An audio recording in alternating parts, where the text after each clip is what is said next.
All right. Well, good afternoon. My name is Dr. Erica Merson. I'm a staff psychologist at the Counseling Center, and today we're going to talk about how to stay connected in a distance world. We know that things are very crazy right now, and so hopefully you'll leave today with just some ideas of, how to know how to pay attention to maybe some things that might be going on with you that might be signs that maybe you're struggling more than you thought, and then hopefully with some ideas about how to stay connected.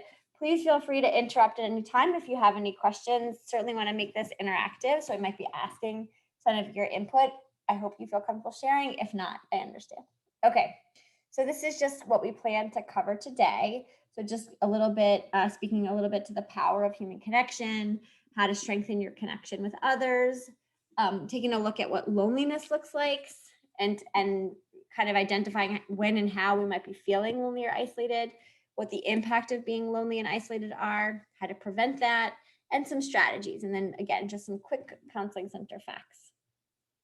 Okay, so let's talk about the power of connection, right? So there's endless research, literature, probably anecdotal stories about how much better we feel when we're feeling connected to others, all right? But we do know that overall, connecting with others improves our overall well-being. It gives us a greater sense of meaning in our lives. People that are more connected report higher levels of happiness, fewer depressive symptoms. They feel less isolated. They might not be less stressed in actuality, but their perception of being stressed is much lower, which we know is way more important than how much stress a person's under. We also know that being connected improves our resiliency, and it even has a physiological benefit, right? So our immune response is even strengthened when we're more connected, which, given that we're in the middle of a global pandemic right now and can take any tools that we can to sort of fight off the dangers of the disease, like if being connected is going to improve our immune system, let's do it. Okay, someone else is coming in. All right, so let's talk a little bit. I'm going to move you all so I can see also my, sorry. I'm just going to, okay. So how to improve our connection with others. So there's just a couple basic things that we want to sort of talk about today. So things like engaging in loving kindness meditation. For those of you that participate in a meditation practice, maybe you have an app that you use, maybe you're participating in some of the mindfulness meditation groups at the Counseling Center, at the Health Center, or at EPLI. We know that engaging in mindfulness meditations that specifically focus on the idea of being kind can be really powerful. We also know that practicing gratitude can be very powerful. So not just thinking about what we don't have, but really spending some time focusing on that which we feel grateful for right now. Demonstrating and expressing our appreciation for others. So while it might feel menial, saying to a friend, saying to a partner, saying to a parent, I really love you. I really appreciate, you taking the time out to check on me or to see how I'm doing can be really powerful. Practicing empathic listening. So not just listening, but empathic listening. And what we mean by empathic listening is putting ourselves in another person's shoes as we listen, right? So imagining as somebody's sharing with us what's going on, what it might be like to be in that person's shoes and be in that person's situation. And lastly, creating a sense of togetherness, okay? So those are kind of the goals that we think about when we wanna think about how to improve our connection with others. Okay. So what does loneliness look like? Loneliness can look very different to everybody. So I'm going to go ahead and stop sharing, and then I'm going to share my screen with something else. Let's see. Here we go. Here we go. Let's take a quick look at this quick video here. There's a strong difference between being lonely and being alone. When we experience long days Can at we work, see this? go to one big social event after another, or go to school. Sorry. Oh, thumbs up. Thank you. Yes. Our bodies will want to enter hermit mode, and that's normal. Just like batteries, Oh, sorry. we need time to recharge. And what better way than to unwind alone with a cozy blanket and your favorite show? But whether you've been home alone or spending time with people, have you been feeling disconnected? Here are 7 signs you may be lonely. 1. Your insomnia is an ongoing problem. Research shows that the lonely you are, the more disturbances you experience in your sleep. Dr. Liana Karina states that lonely people do not experience less hours of sleep, but rather wake up more frequently throughout the night. To alleviate some of the blues before hitting the sheets, reach out to people by either talking to them on the phone or FaceTiming. Texting doesn't work so well because psychologists have discovered hearing someone's voice or seeing their face are factors that strongly play in how we form connections. 2. Your anxiety worsens. Do you already struggle with an anxiety disorder? When you're lonely, it may increase your cortisol levels. The reason being, when you spend too much time ruminating over matters instead of talking them out, it'll often cause you to feel helpless. Thus, your brain will believe you're in danger when you're really not.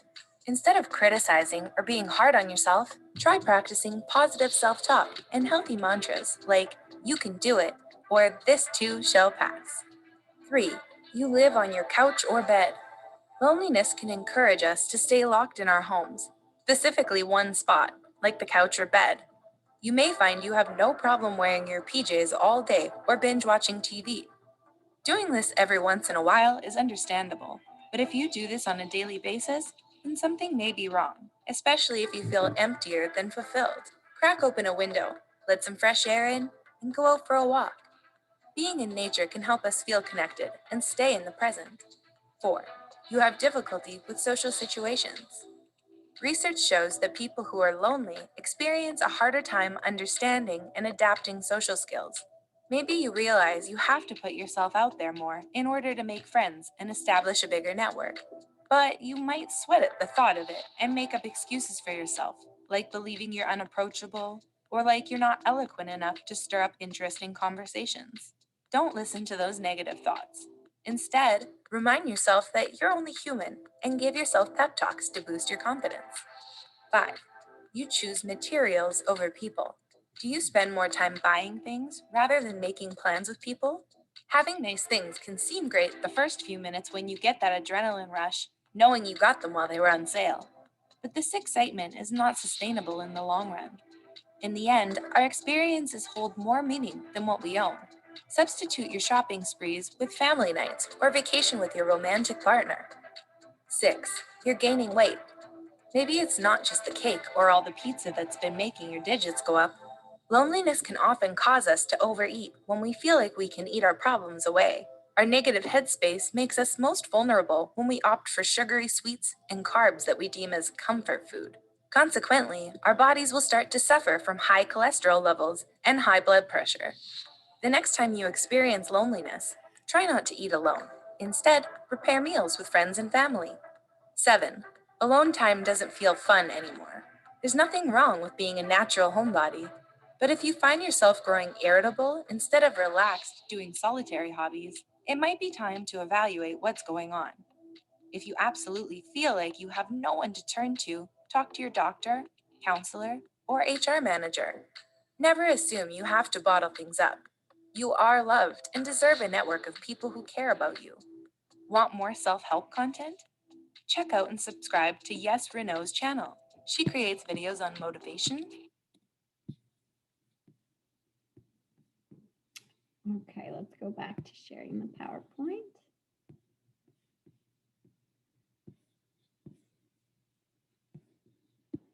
Okay. Okay, so as we know, as we just heard from that video, and maybe as we can reflect, and I'd love it if people wanted to participate verbally, but if you feel more comfortable doing it, you certainly can do it in the chat. But what are some of the ways in which you all feel that you guys recognize when you all feel like you're lonely? What are some of the warning signs that you all notice?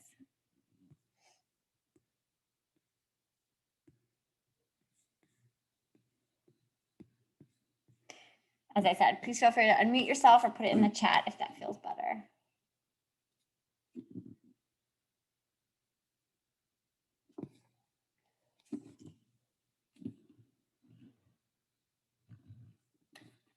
No one? Well, I put in the chat. Oh, sorry. Oh, because I'm sharing screen. My apologies. Because I'm in the, I'm so sorry. This is where I realize I'm not.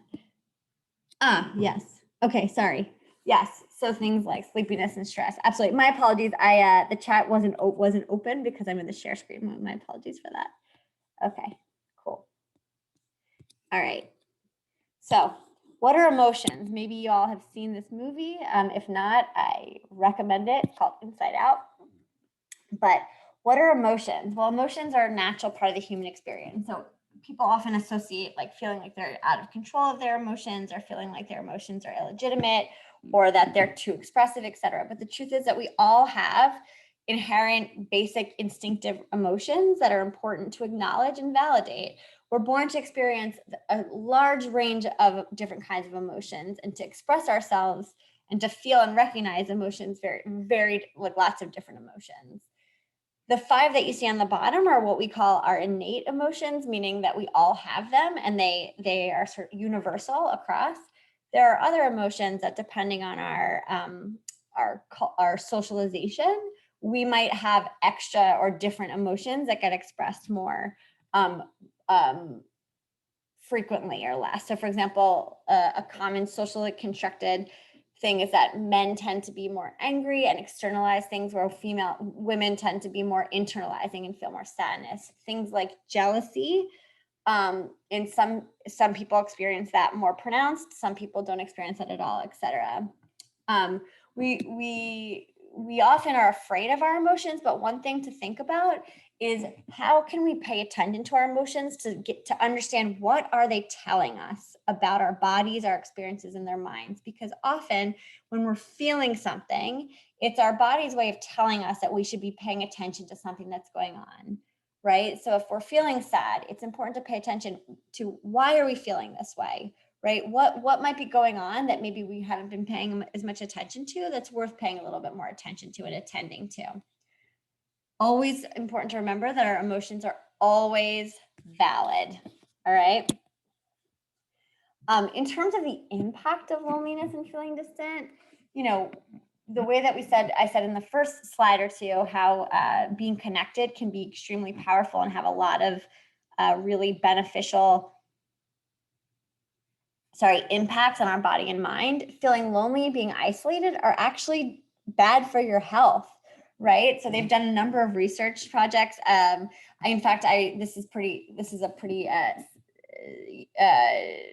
disturbing fact, but it's true. I read, it was maybe about a year ago, it came out in Psych Today about the impact of loneliness and how it can decrease your life expectancy even by a couple years.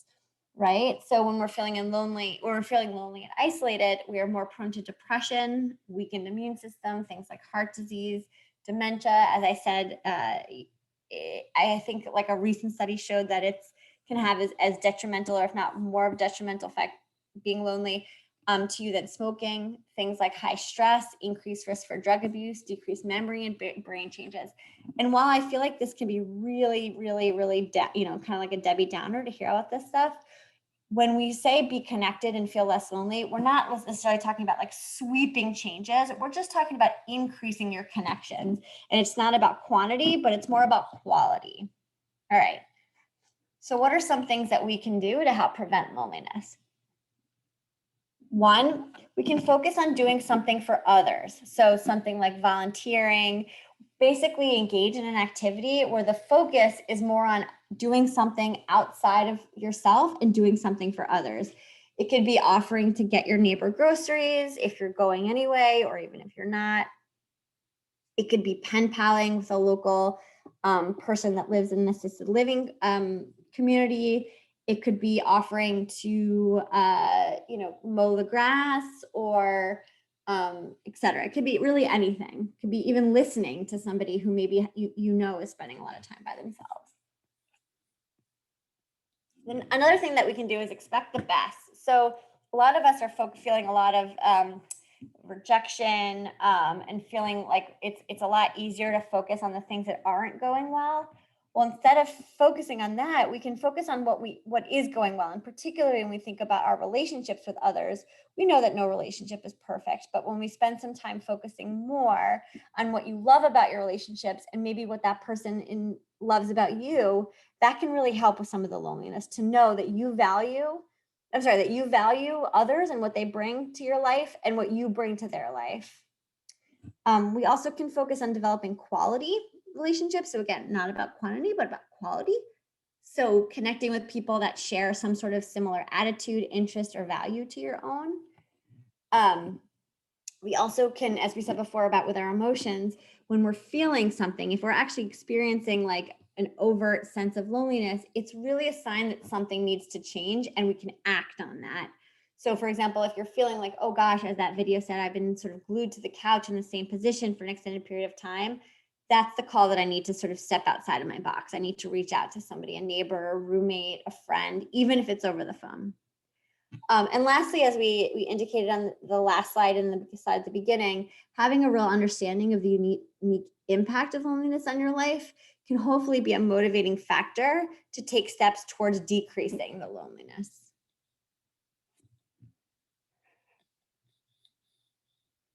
Okay, so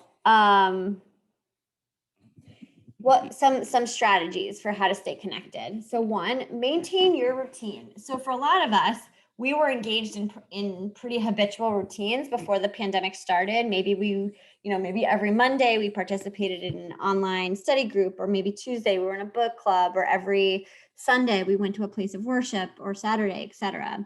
So what we're encouraging people to do is try to maintain the semblance of as close to the semblance of the routine that you had been engaging in as before, before we were having to stay so distant. If you were somebody that exercised regularly with others, seeing if there's a way that you can still continue to do that. Basically, the idea being is try to maintain as much of your life that was working for you as possible.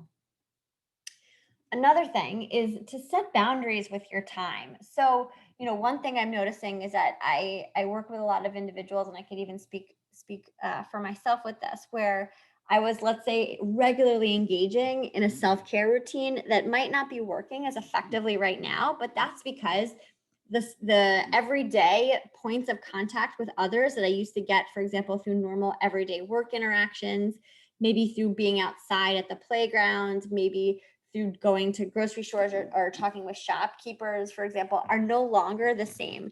And so therefore, now that most of us are working exclusively or almost exclusively from home, the boundaries between our free time and our work time have become ever increasingly more blurred, right? So, where we used to say, okay, well, when I leave my office or I leave campus or I leave my job and I go home, that's the distinguishing factor that work is over.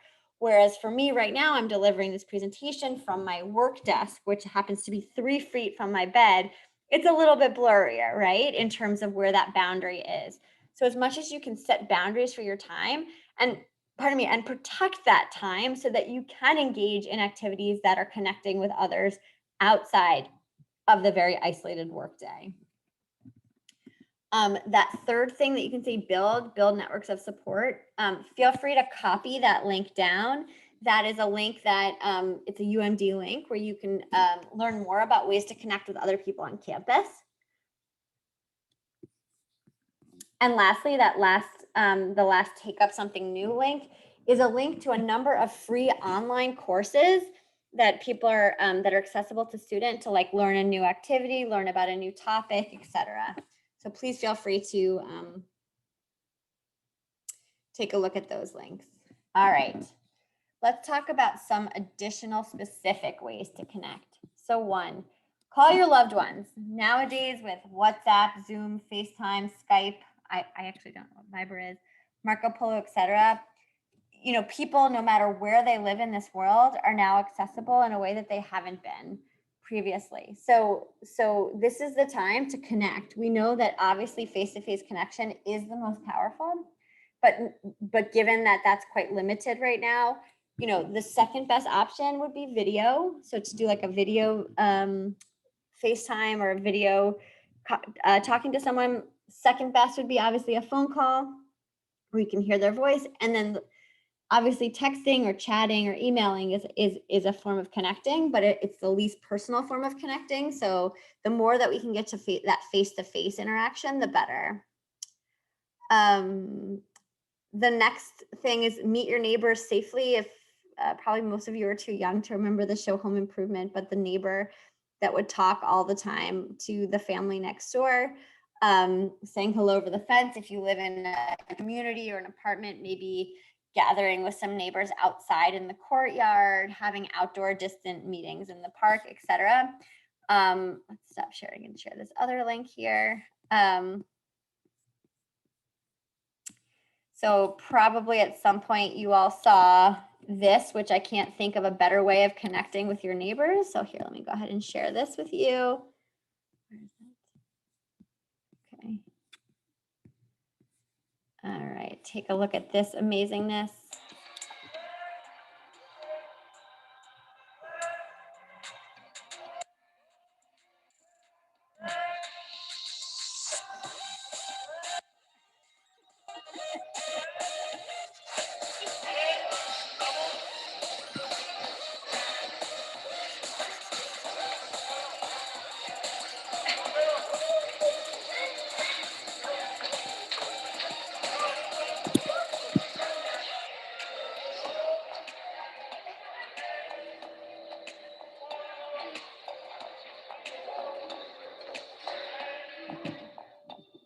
All right, so I as somebody, oh, sorry, let's not do that.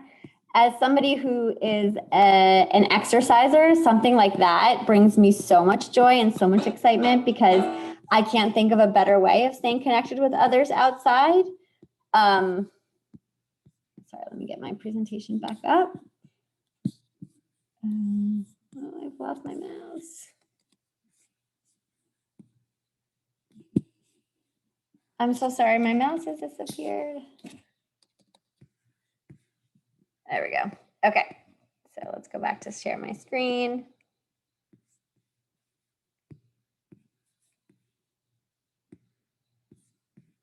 Okay, things like online gaming. So I know, well, I admit I'm not the most savvy when it comes to video games. I know that a lot of people are connecting with close friends and loved ones, interacting live with video games through different like sources of competition, etc. Another thing, I'm gonna share this screen with you. So another thing I was gonna say is, oh, here, I can do it this way, is that a lot of people have been afraid to go on dates or do any like dating during the pandemic, but I loved this. Let's see if I can scroll down slowly so to give you a chance to read it. But this is a couple that met online during quarantine times. So here, I'm gonna go very slowly. So for example, if it's something that, you know, if dating is something that you're interested in doing, but you're afraid how the pandemic is slowing it down, you can see how people are continuing to date during quarantine times. But instead of the first date being in person, maybe you end up engaging in a Zoom first date, kind of saves the risk of doing it in person.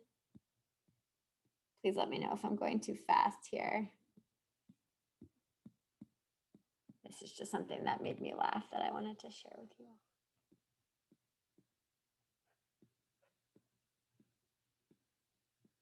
You can see even during this date that the technological issues seem to come up.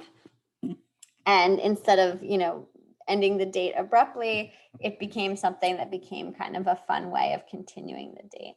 Okay. All right.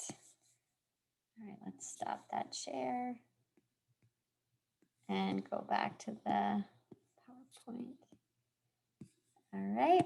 And said before, planning a movie night. So I know that Netflix has developed that way in which people in different locations can do a Netflix party where you can start a movie at the same time. And as if you're having a movie night live, you can have a movie night with friends, but in the safety of your own homes, and then, you know, talk about it afterwards.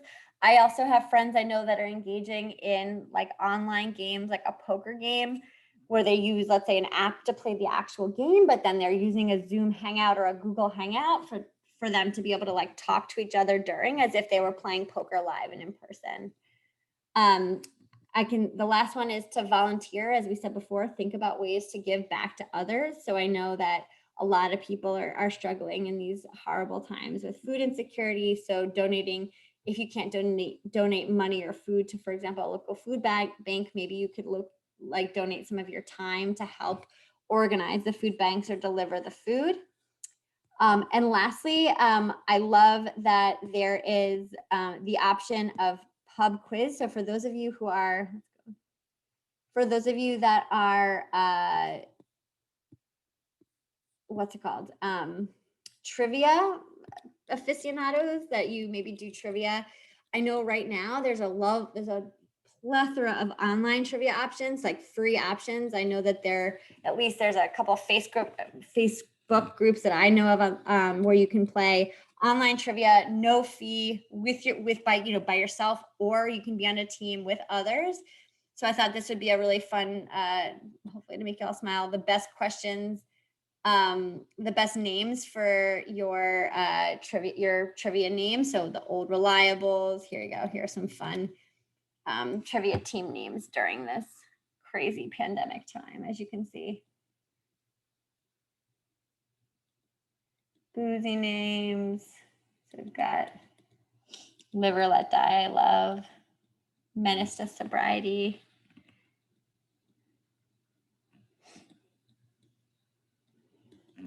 Here's some additional funny names. Quizzy Lizzies, Quizwas, Let's Get Quizzical.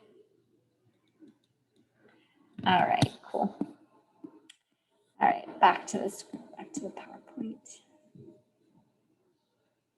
Oh, all right. Okay, some additional ways to think about connecting. So thinking about some outside activities, the weather right now I know is absolutely beautiful. I mean, I know it's going to change, but right now I don't think we could ask for much better. So doing things like taking a walk, a bike ride, a hike, going on a day trip if you have access to a car or a bicycle, engaging in outside exercise activities like yoga, dancing. I know a lot of the local fitness centers are offering classes outside in a safe and distanced way.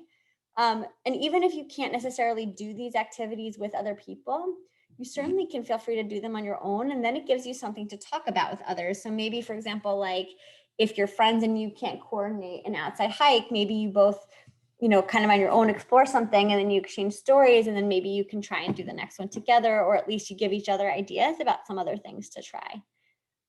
Some other inside activities with families and friends can include, as I said, a book club. You can do that over Zoom, game nights, dance parties, fashion shows, cook-offs,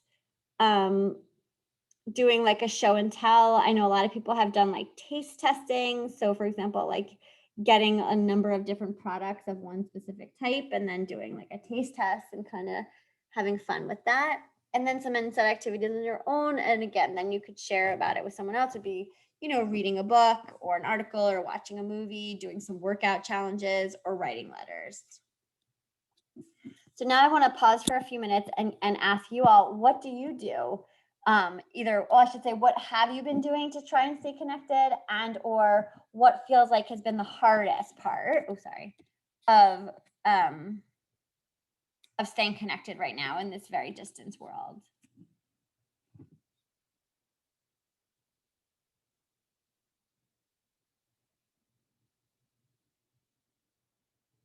Oh, maybe I have to open the chat again, right? Let me see. Yes, okay. Taking live Zoom workouts. Awesome. What sort of live Zoom workouts have you been doing?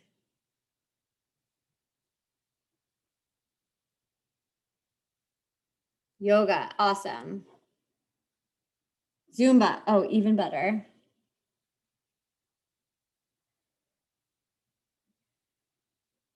Swimming. Awesome. Is this swimming walks? Beautiful. Love it. Swimming. I don't know if that's inside or outside. I don't know if that's something you can continue to do. Wall climbing. Amazing. What else? I've also, like, some things that I can say I've been doing is going on longer bike rides, walks, hiking, doing outside exercise. I've been doing a lot of home projects, right? So cleaning out certain things or cleaning and improving kind of the outside aesthetic of my yard. What are some other things?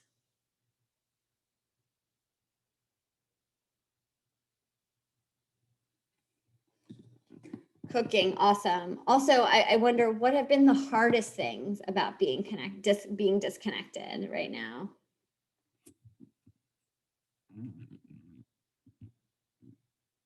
Totally less hugs, absolutely. Like meeting new people.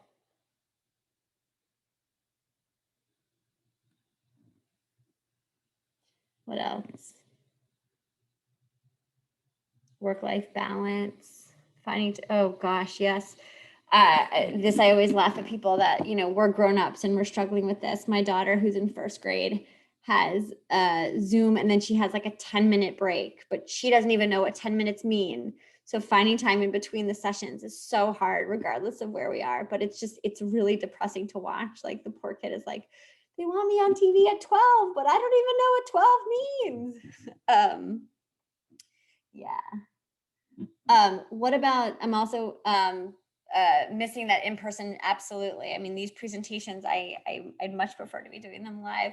I also wonder what people, how do people notice when they're feeling lonely? What are some of the signs that we look for in ourselves?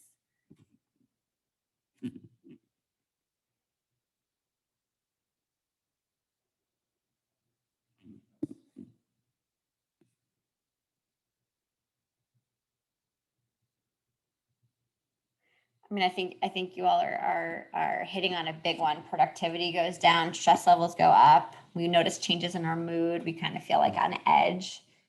Absolutely. Okay. I want to leave some time for questions and answers as well, but I want to sort of point out to others that there are a number of other workshops in specifically the communication series. So on Wednesdays at 4 every week, we're cycling through a number of these. So this is the third week of the month where we're doing the presentation on how to stay connected. But on week 1 of every month, we do the effective communication skills workshop, where we talk about understanding different styles of communication to see which ones we use and when to be using different kinds of communications, given the people with whom we're communicating most. The second week of the workshop, we focus on managing conflict and boundary setting. So I know we referred to that in today's presentation about how to set boundaries with our time, but it can also be how we set boundaries with other people in terms of our communication. And we learn some strategies for how to best practice conflict resolution. And then next week at 4 on Wednesday, the presentation will focus on deepening your relationships through vulnerability. So if you're looking to have stronger relationships where there's more authenticity, it's a great opportunity to learn how to be more vulnerable with others. Okay, so for those of you who just aren't familiar with the Counseling Center services, so our services are free and confidential. And right now they are available only through phone or video for those students that are currently located in Maryland. We would do consultation for those that are outside of the state, but the individual and group therapy sessions are specifically for those students that are residing in Maryland at the current time. You can see our phone numbers right in the middle. So that is the number to call if you are interested in scheduling an appointment, an intake appointment at the center. It's also our crisis support. So anytime that the center is closed, we do have on-call crisis support. So you will be directly connected to somebody to respond right away, obviously after hours, to help sort of point you in the right direction. Our hours this semester have changed slightly because of the pandemic. So currently we are open every day, 8:30 to 4:30. So we are no longer, unfortunately, open till 9 Monday through Thursday, but that will likely change when we come back. I'm wondering if anybody has any questions or anything that they'd like to share, thoughts about maybe something that we didn't talk about today in terms of strategies for how to manage loneliness and isolation or improve, that maybe would be helpful for other people to know, even though it didn't come up today. I think we're always, I'm always loving learning how other people are managing in these crazy times. So what else? Let me open the chat back up.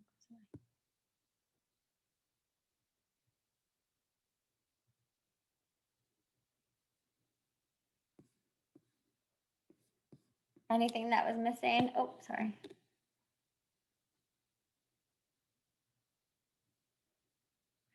I absolutely also want to reiterate that we recognize how hard this is on people for different reasons, and particularly for those people that and yes, I'll get to question in 1 second. So we recognize how hard it is to manage right now, and particularly given that for most of us, the vast majority of our coping strategies or coping skills are not either accessible at all to us, or they're less accessible or not accessible in the way in which we're used to being able to access them. So we recognize how hard this is. So we don't want anybody to hesitate to reach out if they feel like they're needing support and needing some help. So the one question was, what should you do if you get acclimated to your coping techniques? Can you say a little bit more? I'm not sure I completely understand. If you do get acclimated to your coping, sorry, maybe you can say or type a little bit more about what you mean there. Striding. I'm so sorry. I don't know what you mean by striding new habits, but getting used to them. I can't type. So basically, I'm just asking that I'm if sorry. I was trying to type quickly, but if a lot of this is about creating ways to combat like depression and like getting acclimated to things. So what do you recommend if, like, for example, you're like, okay, I'm going to go walking every day for at least 10 to 15 minutes, but then you just lose your zeal to go walking, or other stuff pops up, or you just get used to it and it doesn't give you the same amount of relief as it did before? You gotcha. You mean like you mean almost like with like alcohol tolerance, like you do something and it doesn't have the same positive effect. Is that what you mean? Right. Okay, so I would say that's absolutely. I mean, I think it's a great question. I would say that like I am always hesitant to rely on just one thing to cope, right? So, for example, like if someone is saying that my stress my stress coping strategy is to go walking, and that's all they have, I think you're more at risk for that not having the same kind of benefit as if like you had a deeper toolbox of things to pull from. So for example, if you had walking, if you had biking, if you had a regular standing game night, if you had like a show that you loved, if you had like a family Zoom, etc. Like I think that you are less likely to have that decreased what do they call it, like diminished return, if you are able to sort of diversify the number of coping strategies that you have. I also think there's a little bit there's something to be said about like expectations that a lot of people, when we talk about, for example, something like going for a walk or physical activity, like when we suggest that, we're not suggesting that if you engage in physical activity that you're never going to feel depressed, right? That's going to protect you and immunize you from depression. But what we know is that it's going to have a positive benefit, even if it's not necessarily a huge benefit and you don't notice it right away. We know that happens. In terms of the motivation piece, I think that you spoke to, what I would love, one way to kind of get around the motivation piece is maybe to plan it with somebody else. Even if you can't do it live, with mass or whatever, if you can do it, let's just say like you and a friend, or you and a parent, or you and a sibling or cousin, for example, can say, hey, like at 3:00 every day, we're going to go walk, and you bring your phone, and maybe you have a walk and talk at the same time. Or maybe a classmate of yours, like at the end of a class, maybe you go on a distant walk, but you talk to each other on the phone. So we know that like engaging in the support of others helps us hold ourselves and each other accountable for that, for doing that kind of thing. So in response to your question, I hope this answers it. I would say diversifying so that you're not relying on just one thing, and incorporating other ways to hold you accountable. One thing I know that I love to do is like getting music ready, or using like a podcast or a new album or something. I always joked how you all might be too young for this, but I used to subscribe to the magazine Us Weekly, and I would be so excited to read about like the latest celebrity gossip, but I wasn't allowed to read it unless I was at the gym. So it was my motivation to go to the gym to say that I can read the magazine when I'm there. So building in a little like, oh, I've been wanting to hear this new album, or I wanted to listen to this podcast or something. And I can do it, but only when I'm outside going for a walk, right? Or only when I'm, sweeping my floor. Does that answer your question? Awesome. But anything, did I answer your question though? Did that sound like it fit for your question? Yes, thank you. Awesome. Okay. Any other questions? I mean, I think this is super hard. So please know that I don't take any of this lightly. Any other questions?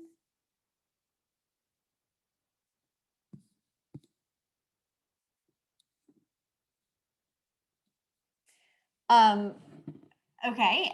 If not, what I super appreciate your all participation.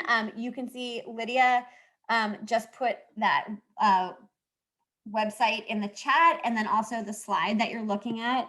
You can see the go.umd.edu/outreach, and then you can select the option of communication and relationships. If I can just ask that you quickly complete the evaluation form, that is really helpful for how we can improve our presentations. But thank you all so much. We hope we see you at a subsequent workshop, and good luck with the rest of the semester.